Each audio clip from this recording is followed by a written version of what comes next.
परिवहन.gov.in जो ऑफिशियल इसकी वेबसाइट है, आप किसी भी स्टेट से क्यों ना हो, इसी के जरिए अपना जो ड्राइविंग लाइसेंस है वो बना सकते हो। अब यहाँ पर पोर्टल का जो इंटरफेस है कुछ इस तरीके का आएगा। यहाँ पर आपको एक नया ड्राइविंग लाइसेंस अप्लाई करने के लिए ड्राइवर/लर्नर लाइसेंस की जो टैब दी गई है, मोर के ऑप्शन पे क्लिक करना है। अब इतना करते ही आप रिडायरेक्ट हो जाते हो एक नए पेज पर, जहां पर आप सभी को सबसे पहले तो अपनी जो स्टेट है, यहाँ पर जो लिस्ट दी गई है इनमें से सिलेक्शन करना है। देन आप रिडायरेक्ट हो जाते हो अपनी स्टेट की जो परिवहन डिपार्टमेंट की वेबसाइट है।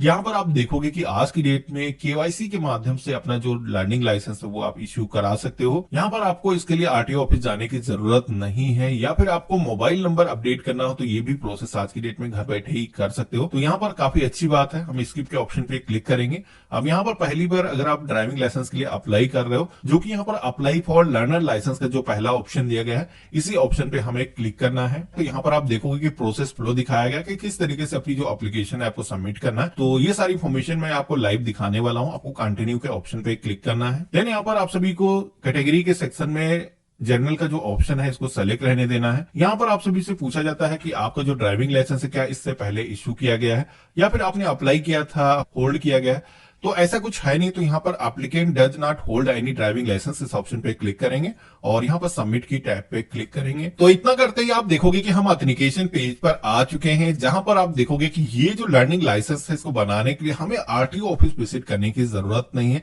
यहाँ पर एलएल टेस्ट को देने के लिए जो आपको यूजर आईडी पासवर्ड की जरूरत होती है वो आपको एसएमएस के माध्यम से मिल जाएगा, जिसके बाद में आप अपने मोबाइल या कंप्यूटर से घर बैठे एग्जाम दे सकते हो। ये फीचर का बेनिफिट उठाने के लिए सबसे पहले तो सिलेक्शन करना है सबमिट वाया आधार ऑथेंटिकेशन का। देन सबमिट के ऑप्शन पे क्लिक करना है और यहाँ पर पॉपअप पर हमें ओके के ऑप्शन पे क्लिक करना है। अब यहाँ पर आप सभी को आधार नंबर या फिर वर्चुअल आईडी में से एक कोई डिटेल का सिलेक्शन करना है। तो हम आधार नंबर सेलेक्ट करते हैं और यहाँ पर 12 डिजिट का अपना जो आधार नंबर है हम इंटर कर देते हैं और जनरेट ओटीपी के ऑप्शन पे हम क्लिक करेंगे।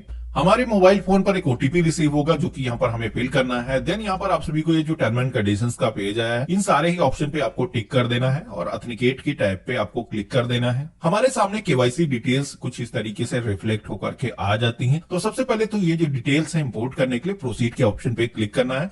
तो हमारे सामने पॉपअप आ चुका है, जहां पर आपको बताया जाता है कि आपके आधार कार्ड पर जो एड्रेस है उसके मुताबिक आप सभी का जो आरटीओ है वो यहाँ पर सेलेक्ट होकर के आ चुका है। अगर कुछ मिस्टेक की वजह से यहाँ पर आरटीओ जो है आपको नहीं दिखता है या आपका जो आरटीओ है वो नहीं है, तो ऐसे केस में आपको यहाँ पर ईमेल आईडी दी गई जिसपे आपको कंप्लेन करना है। वैसे सारे लोगों को सही यहाँ पर दिखाता है, आपको ओके के ऑप्शन पे क्लिक करना है। तो यहाँ पर आप देखोगे कि जैसे मैंने आपको बताया था ये सारी इन्फॉर्मेशन फॉर्म में ऑटोमेटिक आ चुकी है। जो भी आधार पर डिटेल्स मौजूद नहीं होती वो हमें मैन्युअली फिल करना है। सबसे पहले प्लेस ऑफ बर्थ के सेक्शन में आना है, जहां पर भी आपका जन्म हुआ है उसका जो जगह का नाम है आपको इंटर करना है। ईमेल आईडी के सेक्शन में आना है, अपनी जो गूगल की जीमेल आईडी है आपको इंटर करना है और यहाँ पर आप सभी को अपना जो मोबाइल नंबर है वो इंटर करना है। ध्यान रखना है जो मोबाइल नंबर आपके आधार के रिकॉर्ड से रजिस्टर्ड है वही मोबाइल नंबर आपको फिल करना है। अब इतना करने के बाद में आइडेंटिफिकेशन मार्क का जो सेक्शन है वो आपको दिखाई देता है, जहां पर आपके बॉडी पर कोई भी आइडेंटिफिकेशन मार्क है जिनसे आपकी बॉडी की पहचान की जा सके तो आप यहाँ पर बता सकते हो। हालांकि ये मॉन्डेटरी नहीं है, अगर आप नहीं बताना चाहते हो तो इसको आप ब्लैंक भी छोड़ सकते हो। आप पेज में आगे बढ़ोगे तो यहाँ पर आपको एड्रेस का जो सेक्शन है वो दिखाई देता है, जहां पर आपका जो एड्रेस है वो आधार के हिसाब से ऑटोमेटिक यहाँ पर आ चुका है। कुछ ब्लैंक्स हैं, जैसे कि यहाँ पर आप देखोगे कि हमारी जो तहसील है वो सेलेक्ट नहीं, इसको सेलेक्ट कर देना है। आप शहरी क्षेत्र से हो, टाउन सेलेक्ट करना है, नहीं तो विलेज का जो नेम है यहाँ पर आप सेलेक्ट कर लोगे। इसके बाद में आपको बताना है कि ये जो प्रेजेंट एड्रेस हमारा है, इस एड्रेस पर हम कब से निवास कर रहे हैं। तो जितने भी सालों से आप रह रहे हो, अगर बर्थ से रह रहे हो तो डेट ऑफ बर्थ के हिसाब से अपनी जो एज है यहाँ पर आपको टाइप कर देना है ईयर्स के सेक्शन में। ये जो एड्रेस आपका है परमानेंट सेम ही है, तो यहाँ पर सेम एज के ऑप्शन पे क्लिक कर दोगे तो यहाँ पर दोनों में ही ये जो एड्रेस आपने फिल किया है कॉपी हो जाता है। देन आप पेज में नीचे की तरफ आओगे तो अब आप देखोगे कि यहाँ पर व्हीकल का जो सिलेक्शन है वो करने के लिए बोला जाता है। अब यहाँ पर जो भी व्हीकल चलाने के लिए आप ड्राइविंग लाइसेंस बना रहे हो उसके अकॉर्डिंग आपको यहाँ पर व्हीकल को सिलेक्ट करना है। मोस्टली लोग यहाँ पर बाइक को चलाने के लिए, कार को चलाने के लिए ड्राइविंग लाइसेंस बनाते हैं। तो यहाँ पर मोटरसाइकिल के केस में मोटरसाइकिल विद गियर, यहाँ पर ये जो ऑप्शन दिया गया है इसको ही चूज करना है। तो यहाँ पर विद गियर अगर आप चूज कर लेते हो तो विदाउट तो वैसे ही आप चला सकते हो, तो इसको आपको चूज करने की जरूरत नहीं है, क्योंकि जितने भी व्हीकल आप सेलेक्ट करोगे उसके हिसाब से आपको पेमेंट करने की जरूरत होती है और वो जो व्हीकल्स है आपको ड्राइव करके दिखाना होता है। तो जैसे कि हम यहाँ पर बाइक को चलाने के लिए यहाँ पर सेलेक्ट किए हैं, इसी के साथ में कार को चलाने के लिए अगर हमें व्हीकल को सेलेक्ट करना है तो लाइट मोटर व्हीकल जो LMV का ऑप्शन दिया गया है इसको सेलेक्ट करना है और इसके बाद में इस एरो के ऑप्शन पे क्लिक करोगे, देन आप देखोगे कि सिलेक्टेड व्हीकल के सेक्शन में जो व्हीकल है आ चुका है। तो यहाँ पर कार और बाइक दो के लिए हम ड्राइविंग लाइसेंस बना रहे हैं। अब यहाँ पर आपको कुछ और भी क्वेश्चन दिए गए जिसमें कि पूछा जाता है कि इससे पहले क्या आपका कभी भी ड्राइविंग लाइसेंस इशू किया गया है, जब्त किया गया है? तो ऐसा कुछ है तो आप बता सकते हो, मेरे केस में ऐसा नहीं है, तो इस पर टिक करने की जरूरत नहीं है। तो अगर आपने किसी भी ड्राइविंग स्कूल के जरिए पर गाड़ी को चलाना सीखा है तो आप यहाँ पर उसकी जो इन्फॉर्मेशन है वो बता सकते हो, अगर वो रजिस्टर्ड है। तो मेरे केस में ये भी नहीं है, मैंने खुद से ही चलाना सीखा है, इसको छोड़ देते हैं। यहाँ पर आपको येलो कलर का एक सेल्फ डिक्लेरेशन फॉर्म दिख रहा होगा, इसके बगैर आपका फॉर्म सबमिट नहीं होगा। तो हमें इसी ऑप्शन पे क्लिक करना है, पॉपअप आ जाएगा जहां पर आपको कुछ क्वेश्चन देखने को मिलते हैं। इसमें जिस तरीके से मैंने यहाँ पर टिक किया है कुछ इस तरीके से ही आपको टिक करना है। अगर आप पूरी तरीके से स्वस्थ हो, केवल एक में यस सेलेक्ट होगा, बाकी सबमिट नो नो सेलेक्ट कर देना है। तो सबमिट के ऑप्शन पे क्लिक करना है। तो यहाँ पर आप देखोगे कि फिजिकल जो फिटनेस का फॉर्म है वो हमने सक्सेसफुली फिल कर लिया है। अब यहाँ पर कुछ एडिशनल क्वेश्चन दिए गए हैं जिसमें कि आप अपने जो बॉडी पार्ट है वो डोनेट करना चाहते हो, अपने जो ऑर्गन्स हैं। तो भाई ऐसा अभी कुछ इरादा है नहीं। यहाँ पर भी हमें नो के ऑप्शन पे क्लिक करना है। सेम जैसा एक कैप्चा कोड दिखाया गया है वैसे ही सेम इंटर करना है। देन यहाँ पर सबमिट का जो ऑप्शन दिया गया इस पे हमें क्लिक करना है।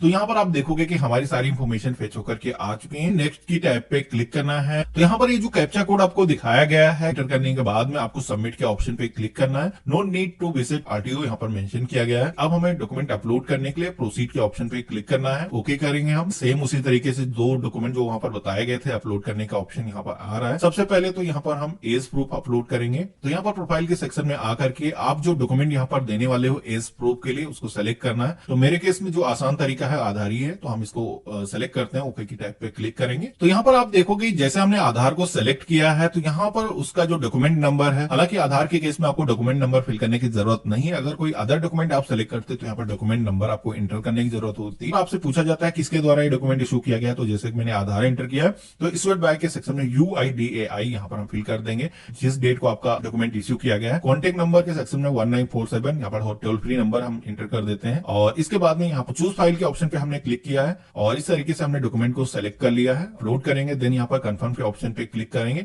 इसी तरीके से जो सेकेंडरी डॉक्यूमेंट हमारा है एड्रेस प्रूफ वो भी हम सेलेक्ट कर लेंगे। यहाँ पर आप देखोगे दोनों ही डॉक्यूमेंट हमने अपलोड कर लिया है। देन यहाँ पर हम नेक्स्ट की टैब पे क्लिक करेंगे और कैप्चा कोड जो दिखाया गया सेम इंटर करने के बाद में हमें यहाँ पर सबमिट की टैब पे क्लिक करना है। अब यहाँ पर आप देखोगे कि सिग्नेचर जो आपके डीएल पे आएंगे वो भी अपलोड करने के लिए बोला जाता है। प्रोसीड के ऑप्शन पे क्लिक करना है और यहाँ पर फोटो आपके आधार से आ चुकी है। अपलोड सिग्नेचर की टैब पे आप क्लिक करोगे। यहाँ पर डायमेंशन दिखाया गया किस तरीके से आपका सिग्नेचर होने चाहिए। वीडियो के डिस्क्रिप्शन में हमने एक लिंक दिया जिस पे आप क्लिक करोगे तो ये जो साइज है जिस तरीके के यहाँ पर सिग्नेचर आपको चाहिए उसको करेक्ट कर पाओगे। ओपन करोगे। इसके बाद में अपलोड एंड व्यू फाइल के ऑप्शन पे क्लिक करना है। देन यहाँ पर सेव फोटो एंड सिग्नेचर के ऑप्शन पे क्लिक कर देना है।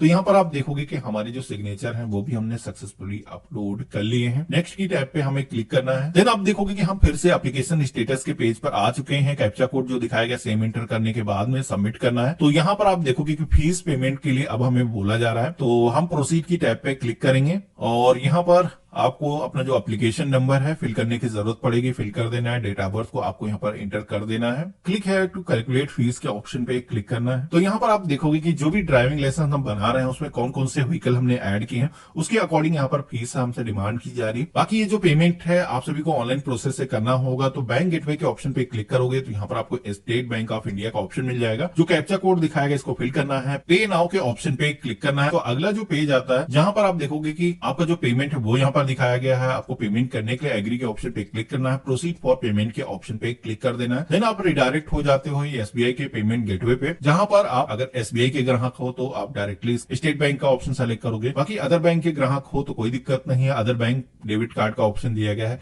इसी के साथ में क्रेडिट कार्ड के जरिए भी आप पेमेंट कर सकते हो। तो यहाँ पर जिस भी बैंक से आप पेमेंट करने वाले हो उसको चूज करना है। इसके बाद में आपको यहाँ पर कंफर्म के ऑप्शन पे क्लिक करना है।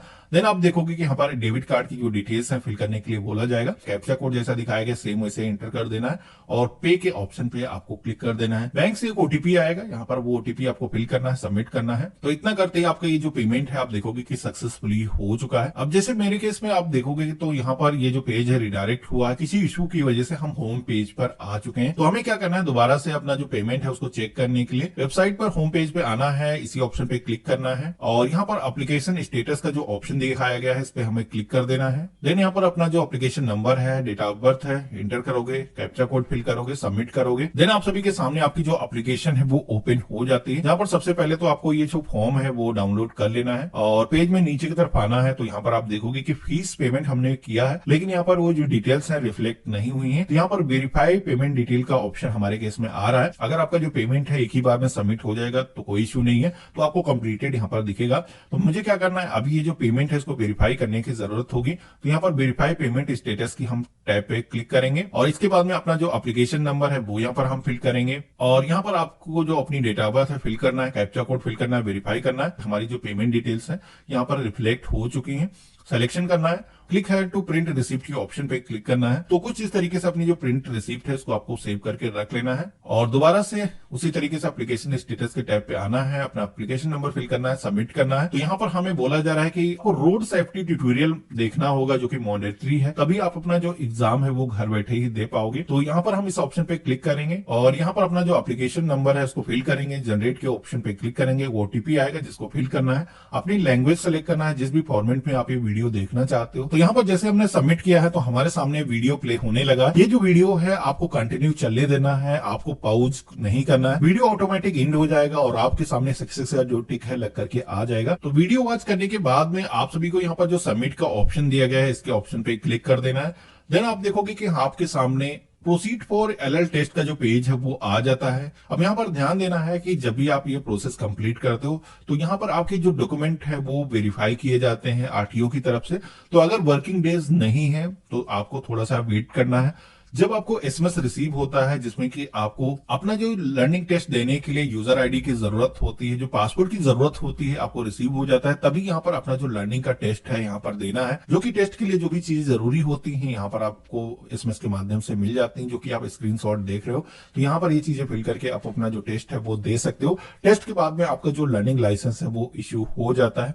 अब टेस्ट के अंदर करीब 15 क्वेश्चन आप सभी से पूछे जाते हैं, जिसमें कि मिनिमम 8 क्वेश्चन के आपको सही सही आंसर देने होते हैं और उन आंसर को जैसे आप देते हो उसके बाद में इमीडिएट आप सभी के सामने आपको जो टेस्ट का रिजल्ट होता है वो आ जाता है। और ये जो लर्निंग लाइसेंस आप सभी को इशू होता है इसके जरिए जो भी डेट इस पर वैलिड आपको दी जाती है उस डेट तक आप किसी सहायक के साथ में जिसके पास में एक रेगुलर ड्राइविंग लाइसेंस है उसके साथ में आप ड्राइविंग कर सकते हो, सीख सकते हो। और बाकी रेगुलर ड्राइविंग लाइसेंस को समय रहते आपको पहले ही अप्लाई करना होगा। अगर आपका ड्राइविंग लाइसेंस पर जो डेट दी गई है इसकी वैलिडिटी की वो एक्सपायर हो जाती है तो आपको फिर से एलएल टेस्ट को पास करना होगा। तो कैसे आपको रेगुलर ड्राइविंग लाइसेंस के लिए अप्लाई करना है उसका भी वीडियो मैंने वीडियो के डिस्क्रिप्शन में दे रखा है, तो अन्य आप हमारे जो भी वीडियोस हमको चेकआउट कर सकते हो। बाकी आज का वीडियो आप सभी को कैसा लगा मुझे कमेंट बॉक्स में जरूर लिखना। चैनल पे अगर आप नए हो तो चैनल को भी सब्सक्राइब करके जरूर रखना और हम मिलते हैं अपने एक नए वीडियो में। तब तक के लिए गुड बाय।